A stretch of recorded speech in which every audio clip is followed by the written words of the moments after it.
Life-changing is how Aaron Sanderson describes his 4-month world tour as a GRDC Nuffield scholar. He says Australia is a world leader in tropical agriculture, but there is plenty to learn from countries such as Brazil.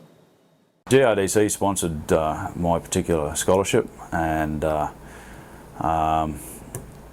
had a topic basically looking at farming systems in the tropical areas of the world, with an emphasis, I guess, towards grain production.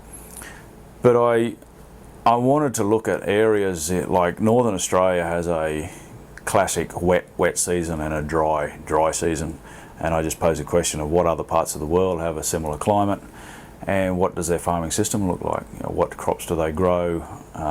What are their issues? What's their rotations look like? And how does it fit together?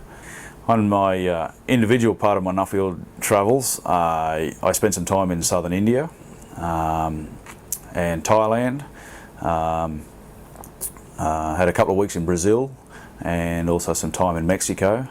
And we have an interest in rice here at the moment, so I then ended up in the southern part of the US looking at some rice under centre pivots and sprinklers. Unfortunately, a lot of the tropical areas of the world are located in third world countries, and you see a lot of very manual, hands-on labour and production systems that are very, very different to what we have here.